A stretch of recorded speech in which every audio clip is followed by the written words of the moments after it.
from the Chief of Police for the Metropolitan Police Department, Chief Conti, as well as the United States Attorney for the District of Columbia, Matthew Graves. We're also joined by members of my administration who help coordinate services across all 8 wards, including Julia Irvin, the Director of DC MOKers, Chris Geldhart, the Deputy Mayor for Public Safety and Justice, Linda Harley Harper, the district's gun violence prevention director, and various members of our public safety team.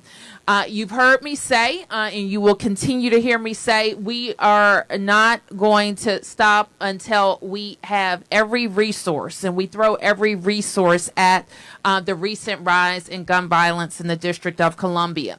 And that's exactly what we're doing.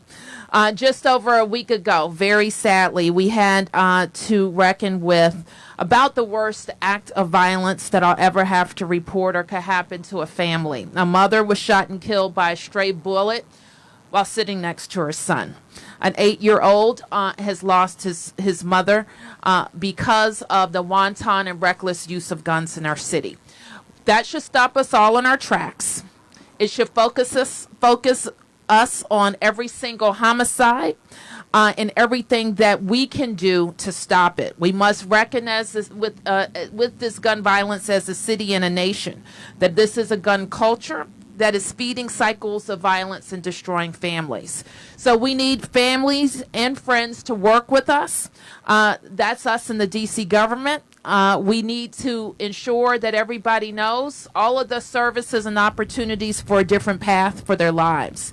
And I promise you, and I promise our young men, we have better opportunities available. You don't have to be scared walking the streets. You don't have to continue to make poor choices with guns. Let's find better ways. We need to make sure, too, though, that anyone who is willing to pick up a gun and use it against their neighbors knows what the consequences are and knows that we are committed to the certain delivery of accountability and justice. So today we're announcing a new partnership that is going to specifically focus on 4 police service areas in Ward 8 in the 6th and 7th districts where most of our homicides have occurred. This partnership builds off of the summer and fall crime initiatives that have been very successful.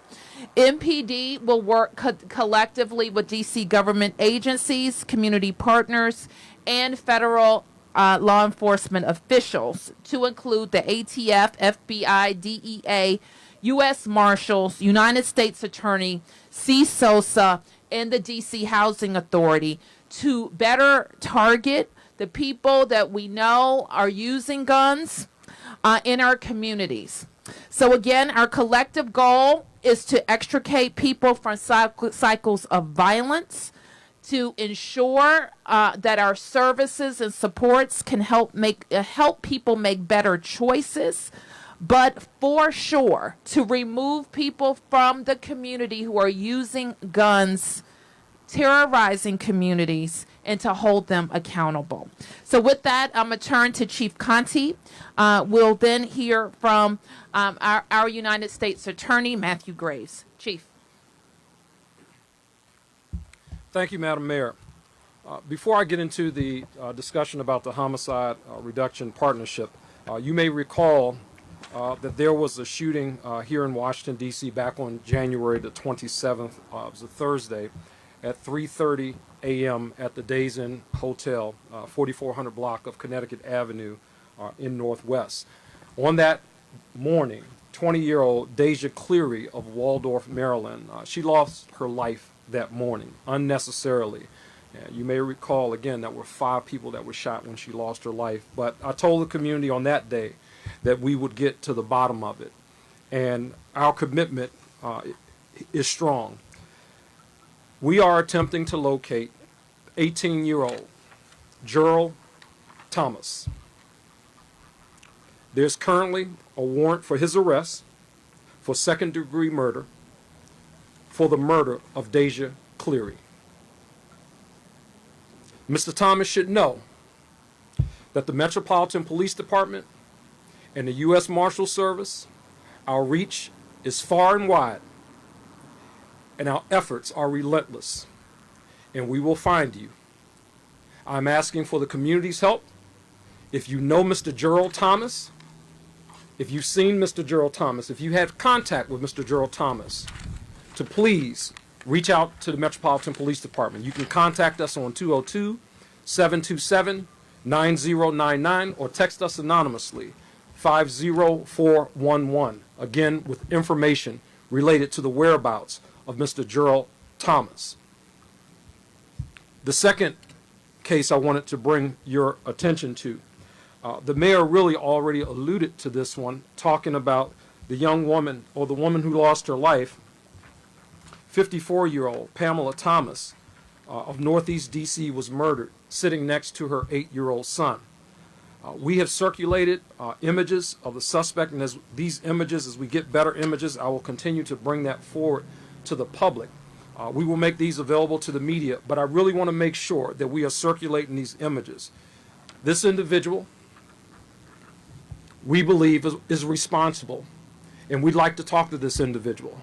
We believe that he went to the area of Lincoln Heights. I was the commander in the 6th District for 7 years, and there are many people in Lincoln Heights who know me, who know my face, who know my name, and have my number. If you know who this individual is, and you live in the Lincoln Heights and Clay Terrace area, I'm asking you to reach out to the Metropolitan Police Department. Thanks to our partners with the ATF, we are now offering up to a $40,000 reward for the arrest of this individual. So I'm again pleading to the public. We're asking for your help. We're asking for your partnership to find the individual who took Pamela Thomas's life on that evening. It's very fitting as we talk about these, as we transition and talk about the Homicide Reduction Partnership that we are starting here in Washington, D.C. We are joined today by many of our partners in the criminal justice system, as the mayor has already talked about. MPD strategies for 2022 consider two important factors.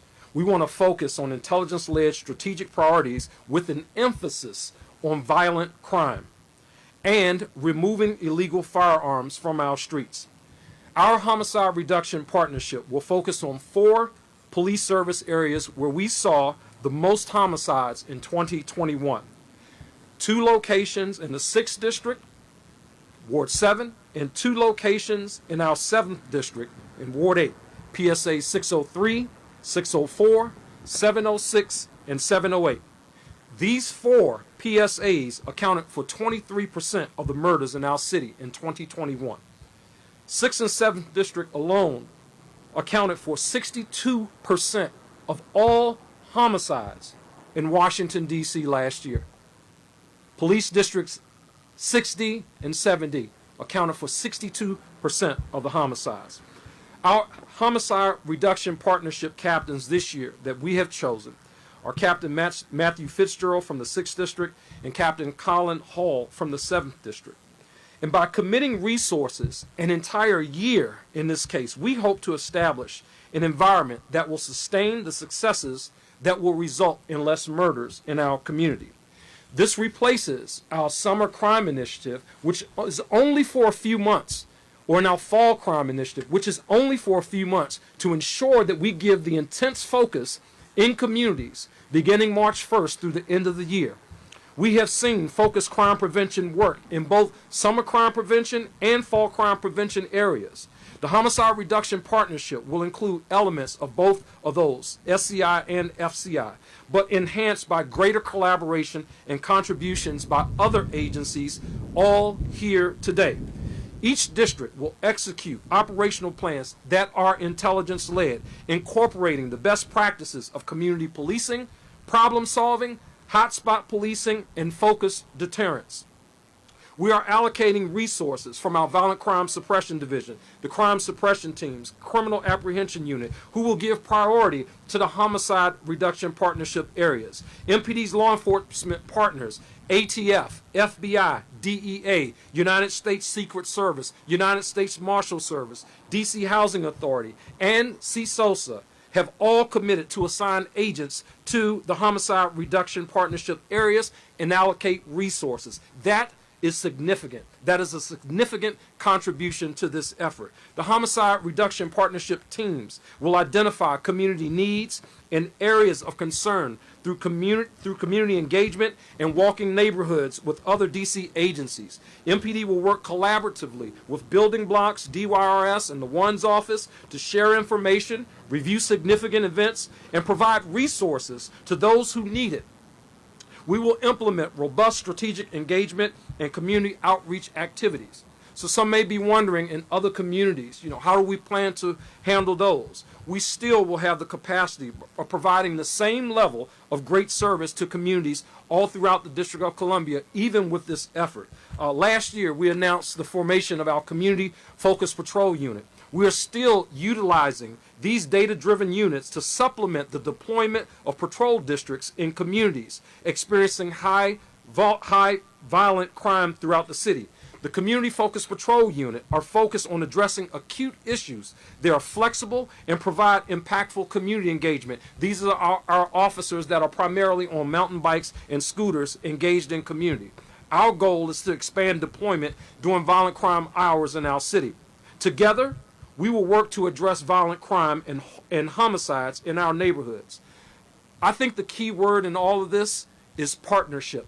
Partnership on a level that we have not experienced in the District of Columbia before. Yes, there's been collaboration and so forth, but with the assistance of our federal partners here, this is a force multiplier for the Metropolitan Police Department, with individuals from their respective agencies being co-located, physically located in the same space with the Metropolitan Police Department. We've done little pieces here and there with ATF, with our NIBIN Investigations Unit, but what we have seen is that this really works. If you look at our stats for the Summer Crime Initiative and Fall Crime Initiative areas over the course of the last 10 years, we see double-digit reductions in violent crime and homicides every year. We want to expand that. We want to do it year-round, and we want to have an impact in our communities. I'd like to invite the U.S. Attorney, Matthew Graves, to speak about the U.S. Attorney's role in holding homicide offenders accountable in our city. Thank you, Chief Conte, and thank you, Mayor Bowser. I am the U.S. Attorney for the District of Columbia, Matthew Graves, and I and members of my senior leadership team are here to say that we are fully supportive of this initiative. We've seen an unacceptable rise in violence in our community, and these districts that are being targeted have borne the brunt of it. And I think you can tell by the broad array of law enforcement, federal and local, assembled today, that there are resources behind this initiative. And I can tell you that we've had a number of conversations, and all of us are focused on doing whatever we can to make sure that 2022 does not look like 2021. But as the chief said, we cannot do it alone. We need the help of our fellow community members. Our fellow community members know who is driving the violence in their respective communities, and they can be our most effective ally in making sure that we have the trend that we want to see in 2022. I'd like to thank the mayor, the DC Council, the Office of the Attorney General, and all of our partners for their leadership and their collaboration. And with that, I'll turn it back over to the mayor so that she can answer any questions you might have. Thank you, Chief. Thank you, U.S. Attorney Graves, and thanks in advance to all of the viewers out there who are going to assist MPD in the homicide investigations that the Chief mentioned. Any questions? Darcy? Good morning. So some information came out about the concerns of residents, the polling information that came out. Crime is a major concern among residents here in DC. Obviously, you've been announcing, and the chief's been announcing different things. I was here several months ago in this very place when you announced the scooters and things like that. Do you feel like the messaging and the things that you are doing are people realizing how much you are doing? Is that not resonating? Or do you feel like this is going to make the difference in terms of residents' concerns?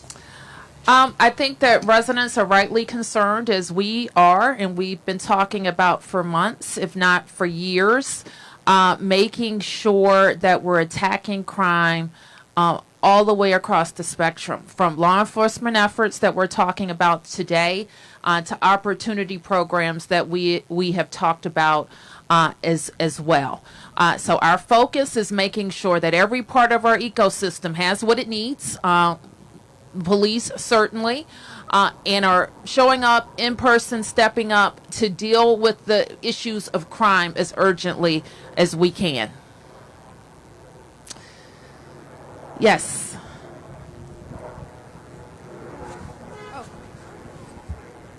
Do we have any mics here for Mr. King? Coming, Kobe. Oh, thank you. You mentioned the ecosystem that you have here. Is the D.C. Attorney General represented here as well? I don't think so. Isn't he an important part of this ecosystem? Absolutely. Why isn't he here? You have to ask him. Was he invited? I'll have to check on that. Yes. My question is actually a follow-up to, I believe, Mr. King's question here, but in terms of the initiative today, how does this address the juvenile portion that both you and the chief have made Sure. very clear is very important here, and especially after learning that it was a 15-year-old that was arrested in the Petworth station shooting that happened yesterday? As the chief mentioned, we're focused on violent crime and homicides, and the great proportion of that the shooting and fatalities have occurred in just 4 PSAs. And the chief can talk about the deployment and how having those focused deployment of officers along with other services has driven down crime in the cases of the summer crime initiatives and most recent fall crime initiative. Yeah, the other thing too, I think it's important that we point out when we talk about homicide reduction partnerships, while we do see some juveniles that are represented in that space, the majority of the homicides that we see have not been of our juveniles. The perpetrators of those homicides have not been of our juveniles. Some of the other crimes that we've seen across our city, specifically our carjackings and our robberies, we have seen an uptick with juveniles being represented in that space. So while we want to work with all of our partners with respect to specifically homicides that we've seen in these areas, these are more adults between the ages of 18 and 24, sometimes 18 and 34, kind of depending. But the homicide suspects, primarily, that's your largest age group between 18 and 24. Yes, ma'am.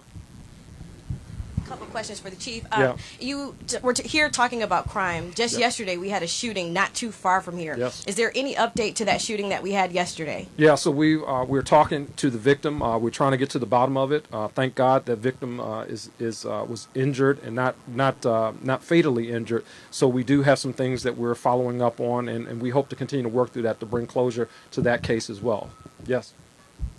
And then, and also right now, we have a large law enforcement presence here, hopefully to instill more trust and build that gap in the community. But right now, your office, one of your officers is under investigation.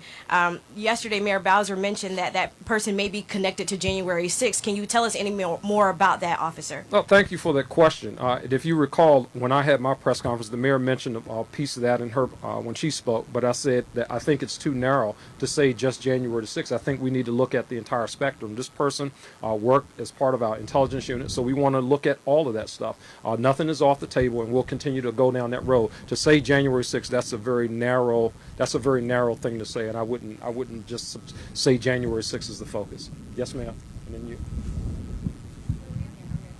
Chief, follow up to that. I mean, can you confirm as of today still no charges against that member? That's and correct. Then are there any concerns you could say at this point that the actions of this member put the lives of your fellow members in danger? We don't know that for certain, and that's part of the investigation. If we knew that, then that would be a different conversation, but we don't know that for certain. Yes, ma'am. Over here. Thank you. I have a question to the mayor. My name is Nina Nieberger. I'm working for German television, CDF, and I have a follow-up to what my colleague just asked. There was an article in the Post just today that residents of DC are increasingly fearful of the crime in the district and that your approval ratings are falling because of that. So my question would be, is the city actually doing enough to do something against the violent crime in the city? Well, as I've already stated, if we're having increases in homicides and carjackings, people are going to feel scared about it, and they're going to want their mayor to do something about it. And that's my job, and that's what we have spent every single day in months working to do. It's also my job to make sure that the entire ecosystem that supports public safety is stepping up and doing all it can as well. And so we're going to look for increased opportunities to create new partnerships and to work on all of the programs that are working and to dispel the programs if we find that are not working, to make sure we're working on that. So let's talk about, if you want to talk about polls. I don't spend too much time talking about polls because it's my experience, having won 5 elections and going into a third one for mayor, that we do the work every single day and explain what we're doing to residents of the District of Columbia. And they look to the mayor to make fixes where fixes need to happen. The truth is, I've enjoyed incredible approval ratings over my course in time of being mayor, and I've done that by doing the job and doing the job well. And that is the message I continue to tell residents. One thing that I also know is when I talk to residents about what we need, they respond accordingly. And one such thing that I've talked about for the last 2 years is that we need MPD at a full deployment level. And right now, we're at the lowest level that we've been in a long time, in 20 years. And so we will put MPD back on the path to 4,000 officers. We started last summer. We took a package to the council that would help us get started. We didn't get it all, but we're going to come back for more until we can put our police force on a solid path to 4,000 officers. Okay, you haven't had a chance to ask a question. We're getting reports that you all were warned by DHS about a possible truck convoy coming to the district, and that about 500 officers a day will make up civil disturbance units next week with time off and leave canceled. Could you confirm any of that, or tell us about a plan of action if we are having these disturbances possibility coming? Well, I think the chief wants to say some things preliminarily, and we'll continue to update you as our planning evolves. Yeah, thank you for that, Mayor. So, as for all of our First Amendment demonstrations that happen here in the city, we have to be in a posture of preparedness for the information that we know. Obviously, we follow the trends around the country, just as you guys are doing. And when we see trends that may impact us here in Washington, D.C., we prepare for them. As the mayor stated, we are working with the number force strength that we have on a pathway to get to 4,000. But I want to make sure that the resources that we have here right now are prepared for anything that may come here to the District of Columbia. So we are working on that. Any other press questions? Press? Yep. Hi, I'm Alexa Kors with the Wall Street Journal. I just wanted to follow up on that last question to the chief. Does January 6th, what happened on January 6th, factor into your posture now when you're thinking about future potential disturbances? Absolutely. I mean, we think about all those things with any demonstration that we have here, any First Amendment, any riot. Those are all lessons learned, and we'd be foolish not to. So those are certainly things that we take in consideration for possibilities that we may see here in our city, and we plan accordingly for that. Okay, I'm going to take one more round. Darcy? Chief, this just a follow-up regarding the investigation of one of your own. Okay. Do you have a timeline as far as when that investigation started, when that may wrap up, if any other members of the department could be involved in this, or any other departments as well, given this is regional? No, I don't have any of that, Darcy, that we can share at this point. Sam? I'm curious, Chief, too, about this. You've seen what happened in Ottawa, where they just basically just stop. And any plans there? I mean, Yeah, it's a difficult situation, Sam. The one good thing here, I think, in the District of Columbia, we have We have a subway system. We have alternative modes of transportation. People love to bike in our city. People love to walk in our city. Certainly, it's an incredible situation, one that we have not seen here in the District of Columbia. Certainly, one that they have not seen in Ottawa, and I haven't really found it anywhere across our country other than there. I mean, you think about the impact of this. On 390 or 495 a couple of weeks ago, a snowstorm with 2 or 3 tractor trailers made for a terrible situation there. So we're going to plan as best we can, work with our partners, both local and federal, to do whatever we can to mitigate it. But right now, as we're working through, just kind of planning out what that will exactly look like, we'll be informing the public as we get closer to that time with recommendations, right? I think we have to be realistic about what we could potentially see. There will be disruptions to traffic, that kind of thing. And I think we need to be very candid with the public about what some of the expectations, based upon what we've seen in Ottawa, what some of those things could be that we may see here in the district. You said that I think it was ATF was contributing additional funds for the reward. Is that? Yes. Did I have the agency correct? I'm just curious their reasoning and just some general assessment from you on just how this case stands. Well, it's sad, Sam. I think, when our entire city heard about this, I mean, people were just not, and again, it's not to say that one homicide is more important to another or more important than another, but, this 8-year-old kid his mom got murdered next to him. Think about that for a minute, right? This kid will probably have issues for a very long time to come. That being said, it motivates me even more that we got to find this guy. And if it takes a financial thing to do it, to get him into custody, to identify who he is, and let the public know that we can all work collaboratively together to bring people like this to justice.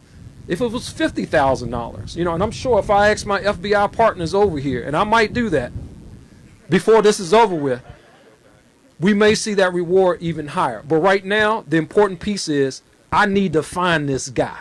He's a community guy. Say it again.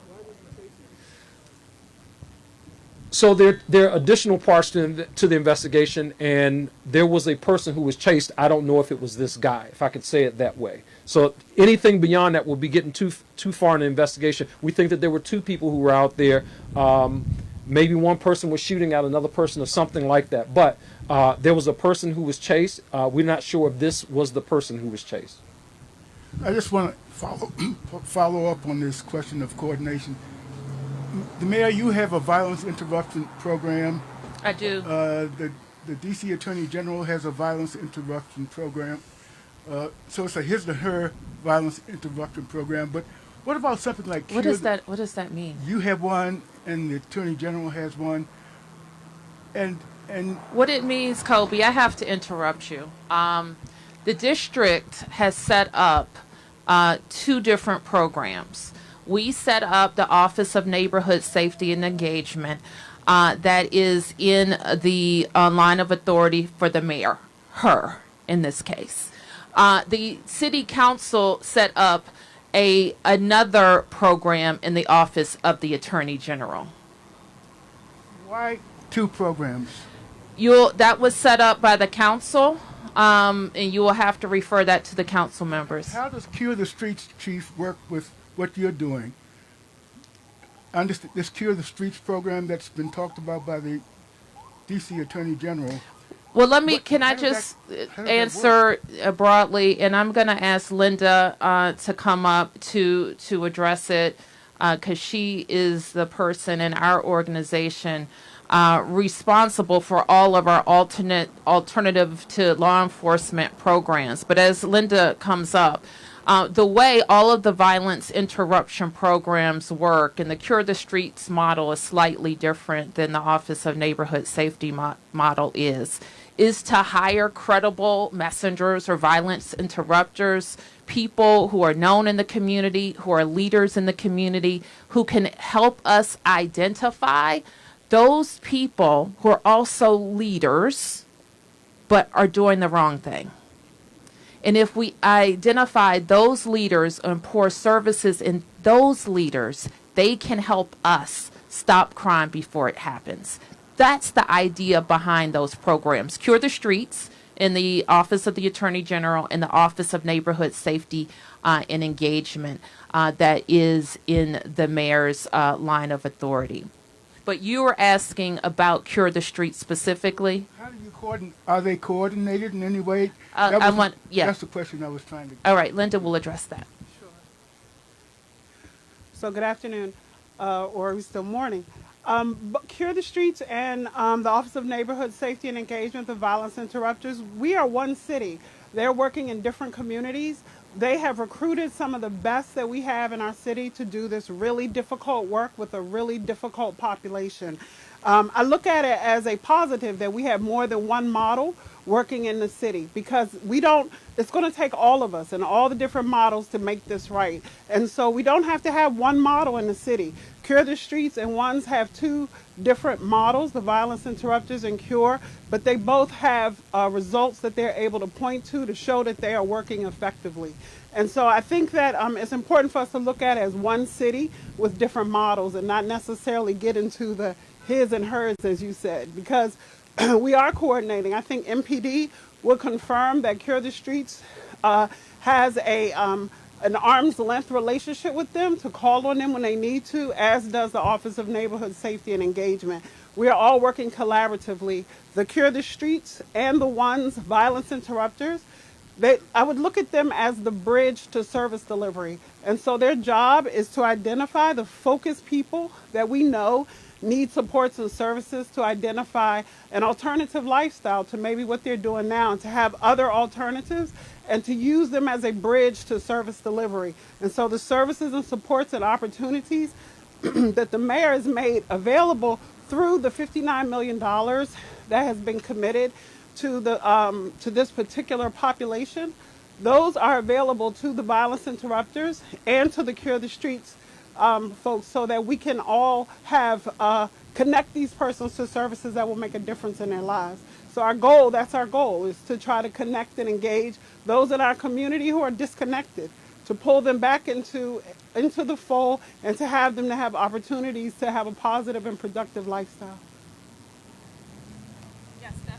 I have one question for the chief, and Mayor, two questions for you. Chief Conte, on the discussion of the need to hire more police officers, there's been a photo going around for a couple weeks now showing an MPD ad on a New York City subway train talking about gamers. Can you tell us, who exactly are you trying to recruit and why on a New York City subway train? All right, so we are the nation's capital, correct? This is the nation's capital. And people from all across the country are interested in being the police here in our nation's capital. We recruit far and wide. I love to have DC residents who want to be police officers. I'm one of them. We have a robust police cadet program, and we hire from within.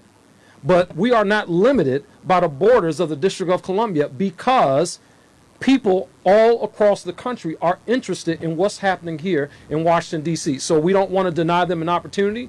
Gamers are welcome, and everything else that's listed on that ad. So I've been hearing a lot about this ad lately, but hey, we are recruiting, and there certainly has been an uptick in the interest in the Metropolitan Police Department since those ads been running. Thank you.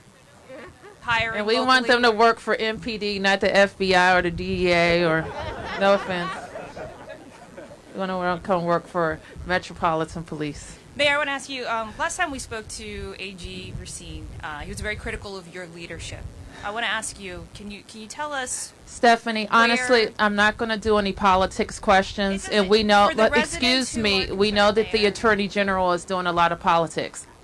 What we're talking about is way too important for that. So if you have a specific question about crime fighting, I'll answer it. Respectfully, Mayor, yes. For the residents of D.C. who are concerned about this back and forth between you two, can you talk about where progress has been made in discussions in recent weeks between the two offices? And then separately, I have a question, another question on the trucker. I really don't have anything else to add to that. What was your other question? The other question is in regards to, leading up to January 6th, you were very vocal in telling residents not to come out. With regard to an anticipated trucker protest in the district, are you at that point yet where you're advising residents to do the same? We're not at a point to give specific instructions to residents as yet, but we will. Yes, ma'am. All right, I'm in my second round. Okay. This is for Mayor, you and Chief. Yes. A few weeks ago, we stood outside and you announced a partnership with Prince George's County. I did. In a hope to reduce the carjackings.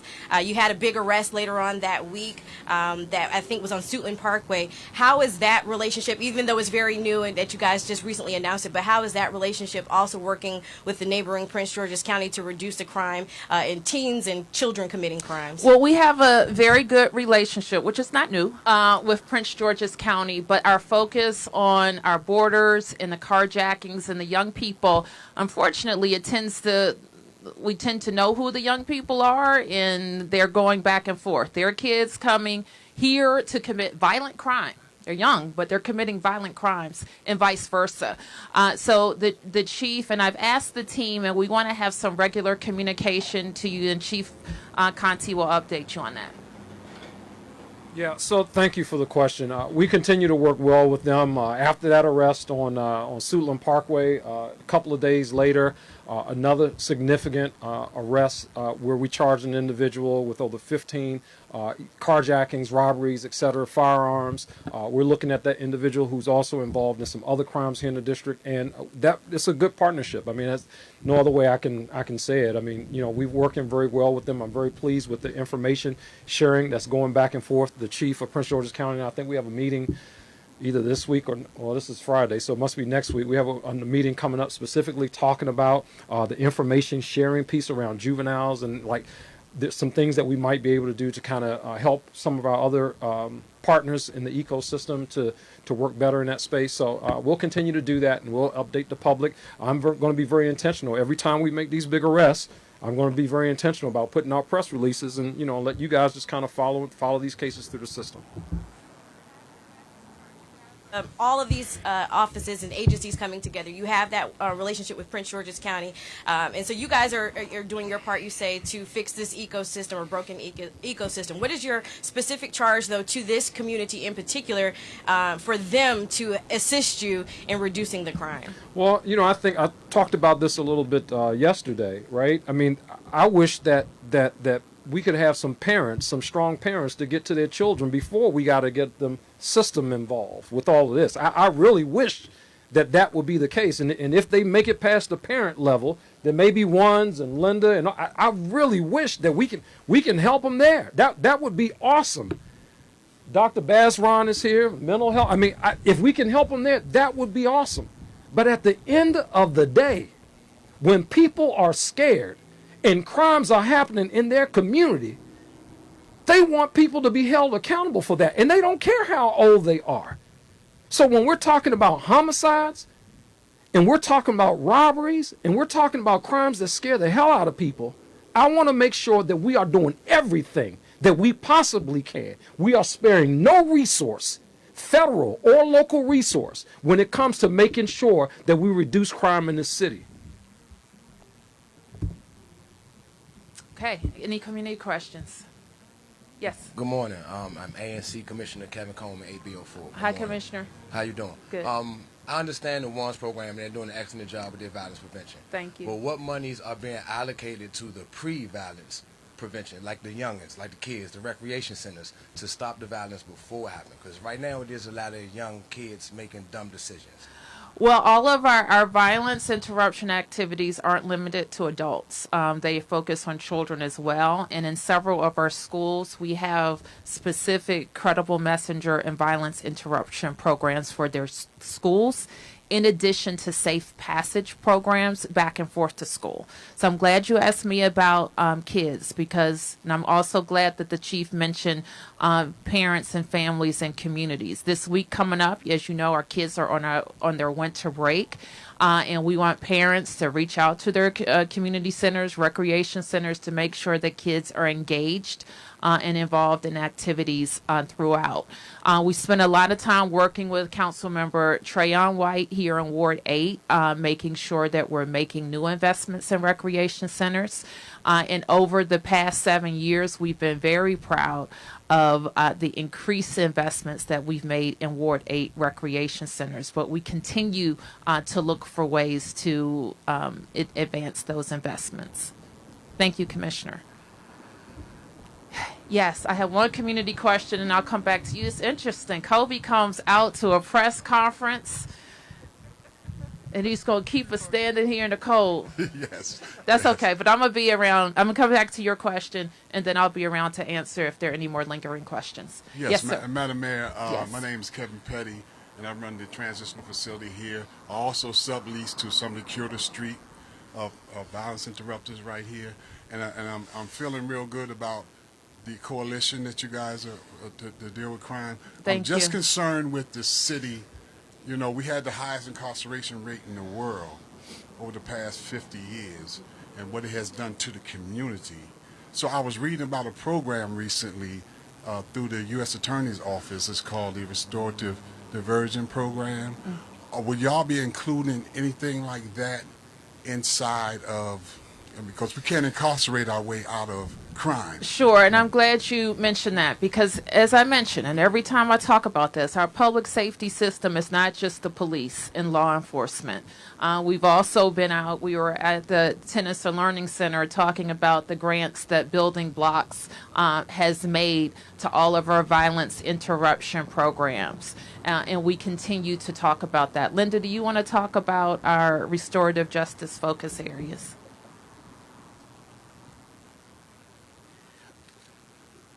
All right. So regarding restorative justice, restorative justice efforts throughout many of the city agencies. I know, for example, at the Department of Youth Rehabilitation Services, there's restorative justice programs for the juveniles that actually operates inside of the secure facilities to help the young people when they actually get released. There's several different efforts, and we are talking about increased restorative justice efforts in the FY23 budget, so you should be hearing more about that as well. Last question. Well, this is just a brief question. Okay. The day before Thanksgiving, 17-month-old kid was shot. Do we have any answers to that question? You know why it happened? How it happened? Yeah, thank you for that What happened to the gun? Yeah, that was on Chester Street, I believe it was. We're working that case, and we have not brought it to closure yet, but we're working very closely with the U.S. Attorney's Office. Obviously, I think I shared with the public that we were not getting very much cooperation from all of those who were involved. But the U.S. Attorney's Office has been diligent and working through the process to really kind of get to the bottom of that. We're not at the point where we can talk publicly about exactly what that is, but I'm very confident in the work that they're doing that we'll get there. Oh, absolutely. So Captain Fitzgerald, come on up, and Captain Colin Hall. These two guys, Matthew Fitzgerald's assigned to the 6th District. Captain Colin Hall, he's assigned to the 7th District. They work under the leadership of Commander Darnell Robinson at 6D and Commander John Branch over at 7D. So these guys will be really the focal point and the MPD points of contact to really coordinate these resources. Executive Assistant Chief, who's here, Sean Benedict. He'll be working very closely with our team, with our federal partners. We kind of stole him from the Fed, so he already has a great relationship with these guys, but they're going to be the ones really driving this initiative behind the scenes every day, making sure that we're doing the ground and pound work to make a difference in community. I think it's important to point out, the mayor mentioned it, and Linda kind of touched on pieces of it, but again, this is not just an MPD thing. This is the law enforcement portion of what has to be done. We can't incarcerate our way out of it, but we also can't service our way out of it either, right? So there has to be a healthy balance of those two things to make sure that we really see the reductions in crimes that we want to see. And with the police doing their part, with the interrupters and all those other people in the social space doing their part, then there's a place for community to do the community work that has to be done. It's all of us, which is why we're calling this a homicide reduction partnership. Because guess what? If I fail, that means we all fail. If they fail, that means we all fail. If the community is not doing their part, then that means we all fail. So we all should take responsibility. You know why? I will say this, and I'm going to take my seat. This is the truth. if we were experiencing record number reductions in homicides, I would have 30 rows of people standing behind me ready to take credit to say, hey, it was what we did, the investments made in us that led to this reduction. Well, I'm giving us an opportunity to do that because all of us are part of this partnership. Our media partners, part of this partnership. All of us working to reduce violence in our city. This is our city. We are all here. Some of us live and work, but we are all here doing the important